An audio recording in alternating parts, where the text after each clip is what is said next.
Pero nos vamos ahora, Paola, entre tanto, a hablar nosotros de la canasta familiar, ¿por qué no decirlo? O por lo menos de los productos ultraprocesados que quedarán de alguna manera grabados por cuenta de la nueva reforma tributaria.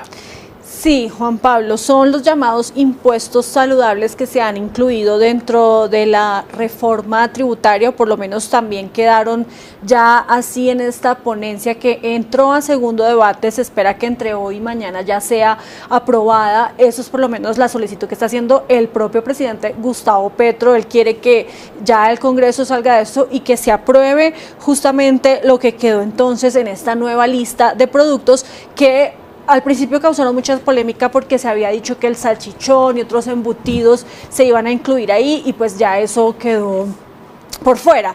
Sin embargo, preocupa porque si vemos estas dos imágenes, estas dos tablitas que son tomadas del texto del articulado de la reforma tributaria y de esta ponencia que le digo que se presentó ayer a última hora, o pues al finalizar la jornada, pues encontramos que hay productos constituidos por los componentes naturales de la leche, incluso con adición de azúcar o otro edulcorante, embutidos y productos similares de carne, despojos, sangres o de insecto, preparaciones alimenticias a base de estos productos, excepto salchichón, mortadela y butifarra, las demás preparaciones y conservas de carne, artículos de confitería sin cacao, incluido el chocolate blanco, chocolate y demás preparaciones alimenticias, mezclas y pastas, mejor dicho, todo lo que tiene que ver con alimentos ultraprocesados, que es lo que pues al gobierno y desde otros sectores se le ha insistido que hay que ponerle más impuestos para disminuir el consumo. No es que estos productos vayan a desaparecer o que no se vayan a poder consumir. Por eso son saludables los impuestos, porque lo que buscan es que comamos mejor. Que las personas coman mejor. Sin embargo, pues existe el debate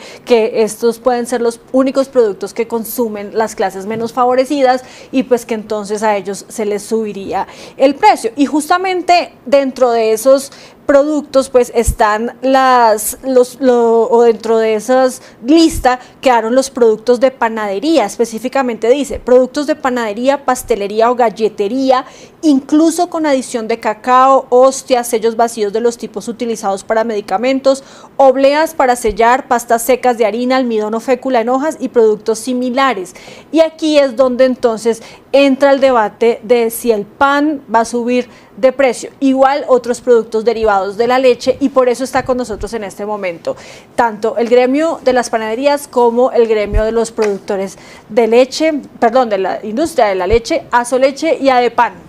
Saludemos primero a Marcela Morales, ella es la presidenta, directora ejecutiva de Adepan, para preguntarle la preocupación por esta situación. Marcela, gracias por estar con nosotros.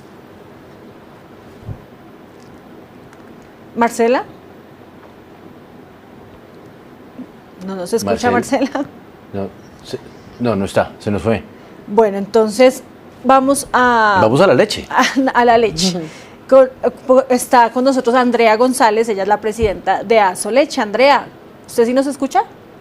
Sí, yo los escucho muy bien. Perfecto. Un saludo a la mesa de trabajo. Muchas gracias por invitarme acá a hablar de los productos lácteos. ¿Cuál es la preocupación desde Asoleche frente a lo que quedó incluido en la reforma tributaria?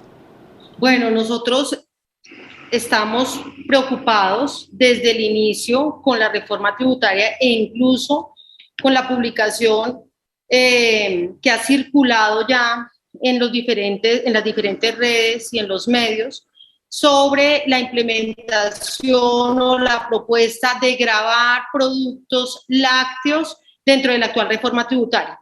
¿Por qué nos preocupa? Pues nos preocupa que imponerle un gravamen a un producto que hace parte de la mesa de los colombianos, pero en particular donde tenemos deficiencias nutricionales y donde las recomendaciones son entre 2 y 5 porciones, se esté gravando, lo cual invitaría a una mayor inseguridad alimentaria y, por supuesto, a unos déficits nutricionales importantes para los colombianos perdón.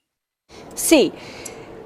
Todos sabemos pues que la leche es un producto muy importante dentro de la canasta familiar. Sin embargo, en esta reforma tributaria, o como queda establecido en estos impuestos saludables, pues aquí hablan de productos, específicamente de productos constituidos por los componentes naturales de la leche. ¿Cuáles son esos productos entonces que tendrían un mayor impuesto? Bueno, acá hay que dividir la discusión en dos partes. Uno es las bebidas, digamos, las bebidas como tal, y los otros son los alimentos.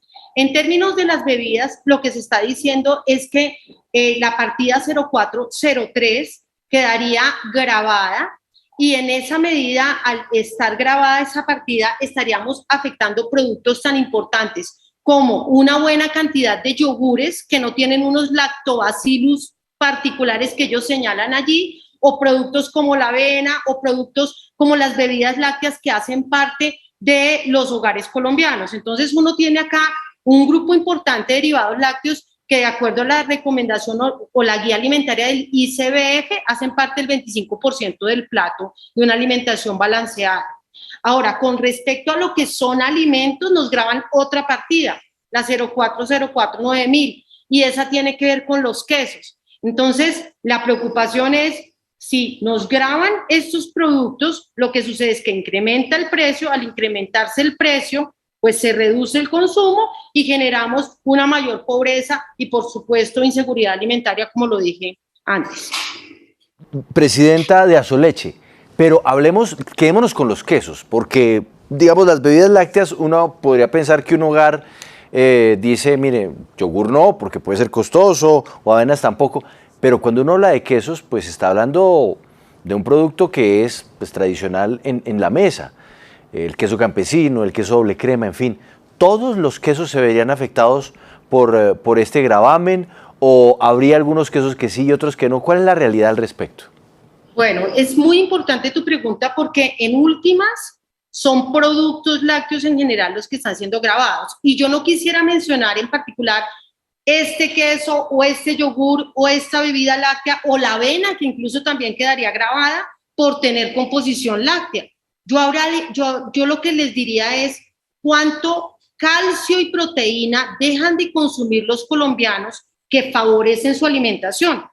La leche es una fuente proteínica única que tiene un costo alcanzable para los hogares colombianos, que en su mayoría están por debajo del $1.000.000 del salario mínimo legal vigente. Entonces, uno lo que pensaría es, si tengo unos grupos de productos que han alcanzado esos hogares y que resultan gravados, lo que tengo, digamos, es unas dificultades para aportarle calcio y proteínas a los colombianos. Entonces, hablo de grupos de quesos, grupos de yogures, grupos de bebidas lácteas, la avena, la cuajada, etcétera, productos que hacen parte del día a día de los colombianos.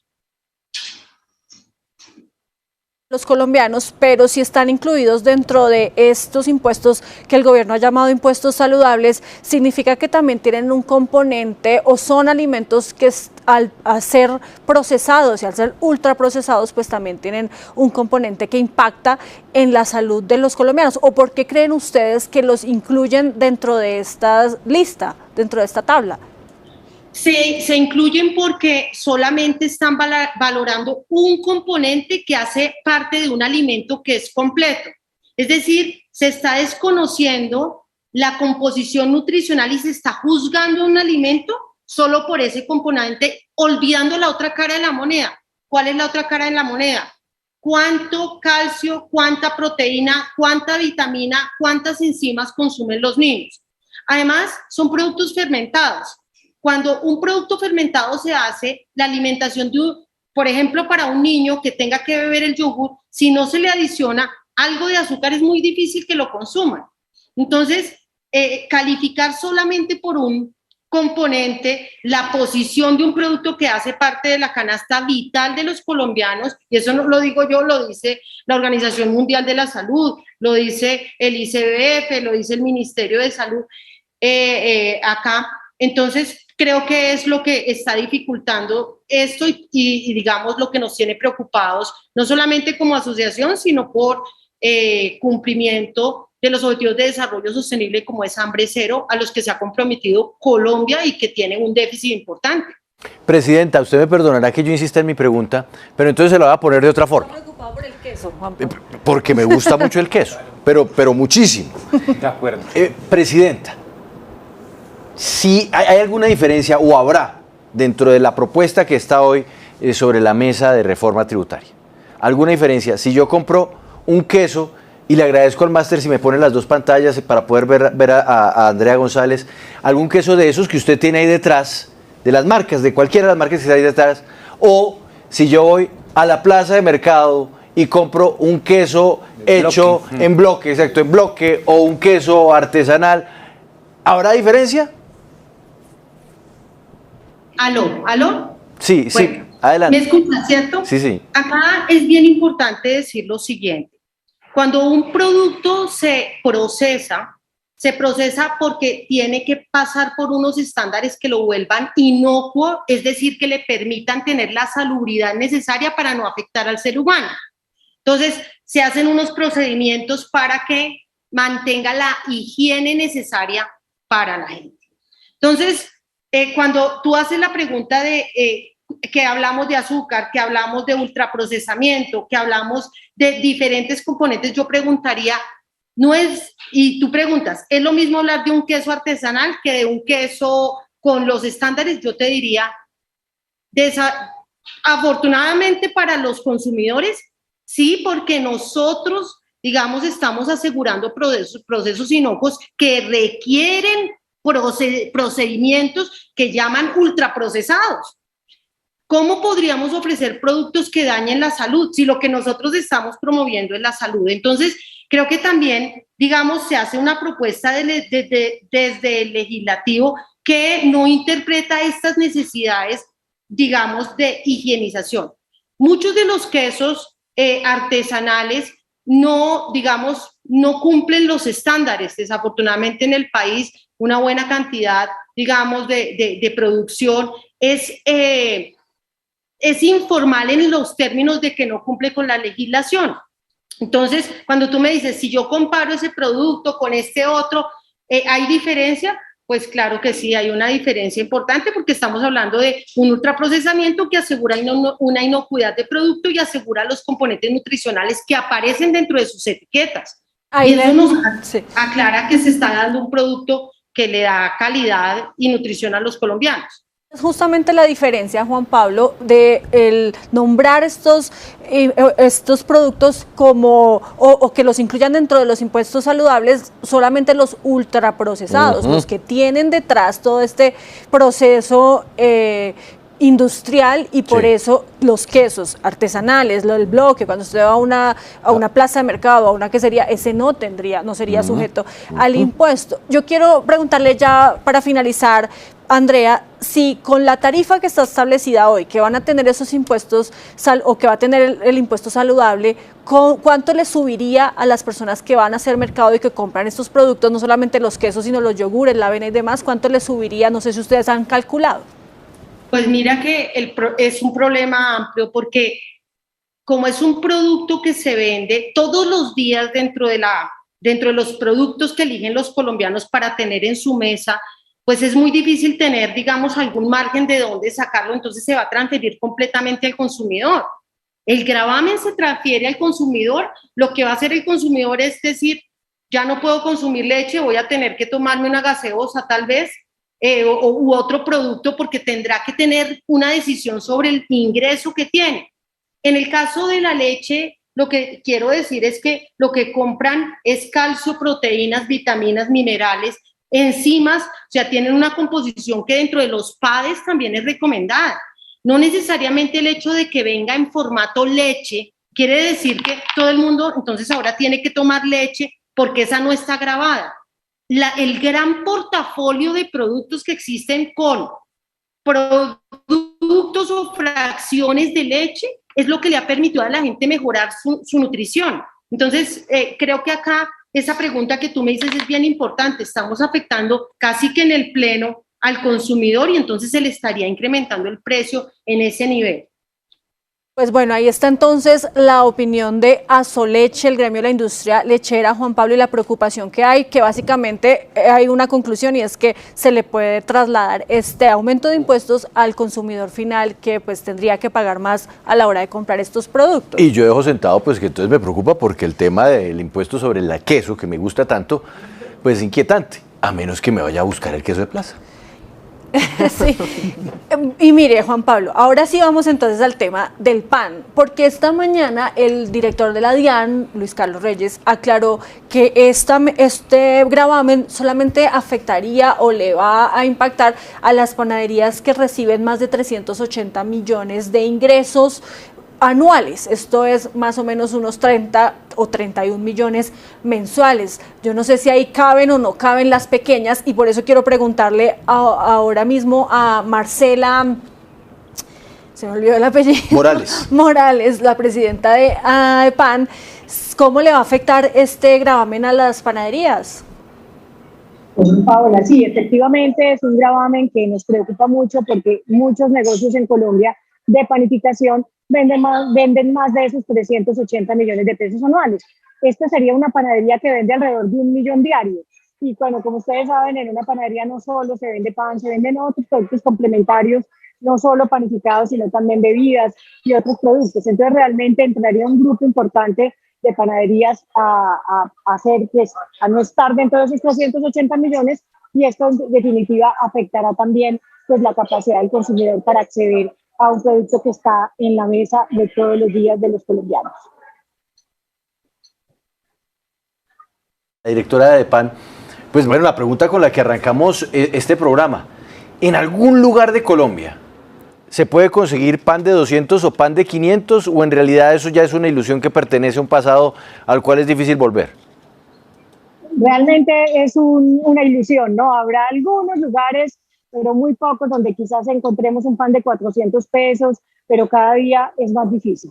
Y más aún pues con todos estos temas que enfrentamos con las materias primas, donde desde hace ya más de 18 meses, y que se sumaría ahora pues este nuevo impuesto que iniciaría a partir del 1 de enero de 2023. Para que tengamos una base, Marcela Morales, hoy por hoy, ¿cuál diría usted que es el precio estándar del pan normal? O sea, un pan blandito para la casa, el que uno compra el sábado, el domingo.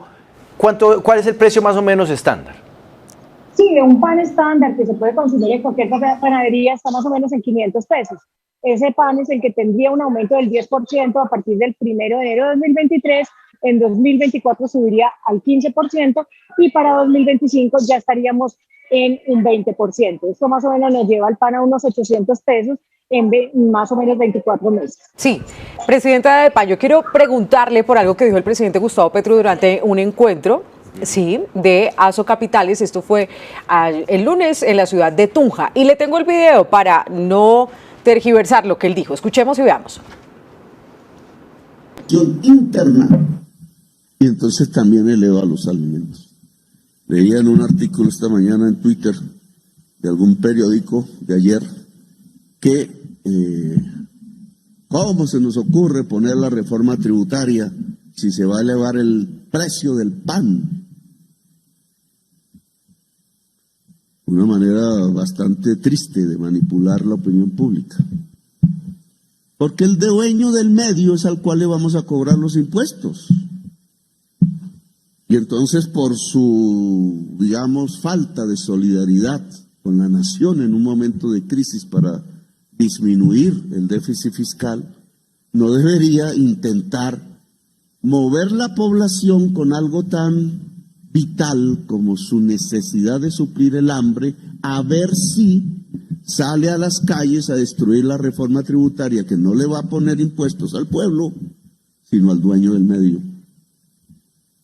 Petro también decía que el tema no es de la tributaria, sino que la harina de trigo pues ha subido su precio porque además se importa en dólares. ¿Qué le responde usted, presidenta de PAN? Son dos cosas distintas. Efectivamente, el precio del pan ha subido a causa del alza en las materias primas. Esto lo hemos venido manejando desde hace, como les decía, unos 18 meses, casi 2 años. En este contexto, pues el pan ha venido asumiendo esas alzas. Incluso hay materias primas que han doblado su precio en estos 2 años, como el caso de la harina de trigo, del azúcar, incluso algunas margarinas. Eso es un tema de hoy. Hoy sí ha venido sucediendo eso, y esperamos incluso que se presenten nuevas alzas con el tema del dólar, con un dólar ya más de 5.000 pesos, con lo que ha pasado en Ucrania, creo que ayer, esta semana, con relación a que ya Ucrania no va a hacer más despachos de trigo como lo estaba haciendo desde hace algunos meses. El pan va a seguir subiendo a causa de las materias primas, pero el impuesto es un alza adicional vía impuesto. que es lo que no, pues nos parece que no es el momento adecuado para hacerlo. Entonces, realmente, ¿de dónde sale esto? Pues sale de lo que está escrito en la misma reforma tributaria. Hay que aclarar que el PAN no estaba en ese primer documento que radicó el gobierno nacional el 8 de agosto. El 8 de agosto hablábamos de algunos productos, pero en el primer debate se decidió ampliar la partida arancelaria, que es la 1905, y al ampliarla se incluyó el PAN. Se incluyó el PAN, todos los productos que están en esta partida, a excepción de las obleas, pero no hay realmente nada distinto. Pues es más, el ministro ayer pues también lo dijo, que el impuesto estaba allí, y hoy pues nos encontramos que en esta nueva ponencia que se radicó sí están las panaderías que venden, las panaderías que estarán incluidas son las que venden más allá de las 10.000 VTs. Entonces realmente es lo que está escrito. Hay dos momentos, el actual, que está subiendo el pan día por las materias primas, y lo que puede suceder a partir de enero de 2023. Bueno, y también lo que puede suceder frente al debate que se va a realizar hoy y mañana, porque pues todavía esto no es una ley, no se ha aprobado, y sí llama mucho la atención que se haya incluido el pan de panadería dentro de una tabla, de una lista de alimentos ultraprocesados, porque el pan, el que hablábamos ahorita, el hojaldrado, el de chocolate y demás, pues no tiene ningún ultraprocesamiento, se hace en una panadería y normal, se hornea y ya. Bueno, como si fuera tan fácil, ¿no? Hay mucho azúcar y una carga ahí para la salud. Sí, pero como el impuesto saludable es para alimentos ultraprocesados. Es que entonces, la clave es ultra, la partícula ultra. Y bueno, y por eso quiero saludar a Diana Guarnizo, directora del área de justicia económica en De Justicia, porque Diana, ustedes desde De Justicia han estudiado durante muchísimo tiempo todo este tema de los impuestos saludables y lo importante que es, pero también la afectación de estos impuestos, tanto en el empleo o de estos alimentos en la salud. ¿Qué nos puede decir usted frente a lo que está en este momento incluido en la reforma tributaria? ¿Qué les preocupa y qué no?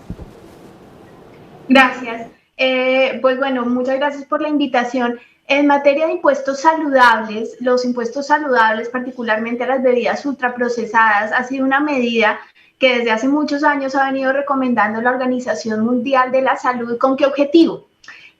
La idea es reducir la obesidad y reducir las enfermedades crónicas no transmisibles asociadas a la obesidad por medio de desincentivar una conducta que pues se sabe contribuye a la obesidad, que es, por ejemplo, beber estas bebidas ultraprocesadas o azucaradas o endulzadas, cualquiera de los tres nombres.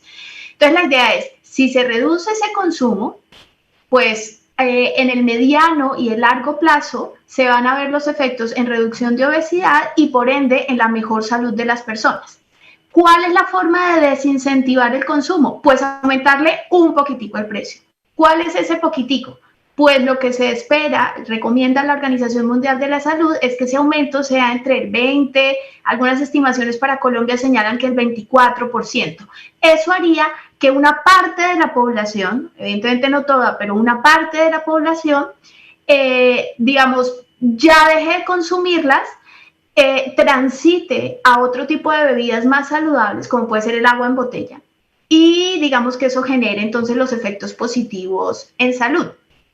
Lo que nosotros hemos visto también es que evidentemente para las industrias que generan un rendimiento económico con estos productos, cualquier cambio genera nerviosismo, eso es lógico, o sea, es entendible. Sin embargo, lo que nosotros hemos observado en países como México, donde ya lleva varios años, en Chile, donde ya lleva también varios años, en Brasil, es que en ninguno de esos países las bebidas de productos ultraprocesados se han retirado del mercado. Y no lo han hecho por una razón simple, porque sigue siendo un negocio que genera réditos. Coca-Cola, FEMSA, todas estas empresas multinacionales siguen operando en estos países. ¿Qué sí ha sucedido? Lo que ha sucedido es que las personas, en vez de comprar bebidas altas en azúcar o altas en edulcorantes, lo que han hecho es transitar estas otras bebidas, ya lo mencionaba, agua en botella, que además vende la misma industria, y entonces lo que empiezan entonces estas industrias es a generar un portafolio de agua en botella u otras bebidas que ellos llaman saludables, no siempre tan saludables, pero bueno, generar un portafolio nuevo, sí. Y pues la gente empieza a consumir estos nuevos productos y insisto, sigue siendo una actividad económica rentable que en consecuencia no ha visto reflejado Diana, pérdidas de empleo en esos lugares. Diana, pero mira, ahora que usted menciona estas grandes embotelladoras, yo quisiera que hiciéramos el parangón con otras empresas. Se me vienen a la mente dos que se dedican a hacer productos de pan, finalmente. Bimbo, o Sí, no sé, Guadalupe. como a pan, ¿Cómo se llama? Guadalupe, Pan. bueno, en fin. ¿El impuesto afectaría particularmente a estas panificadoras cuando estamos hablando del tema del pan o sí impacta en la panadería de barrio donde yo voy los domingos a desayunar? Mira, yo no conozco muy bien cómo va a ser el impuesto en relación al tema del pan.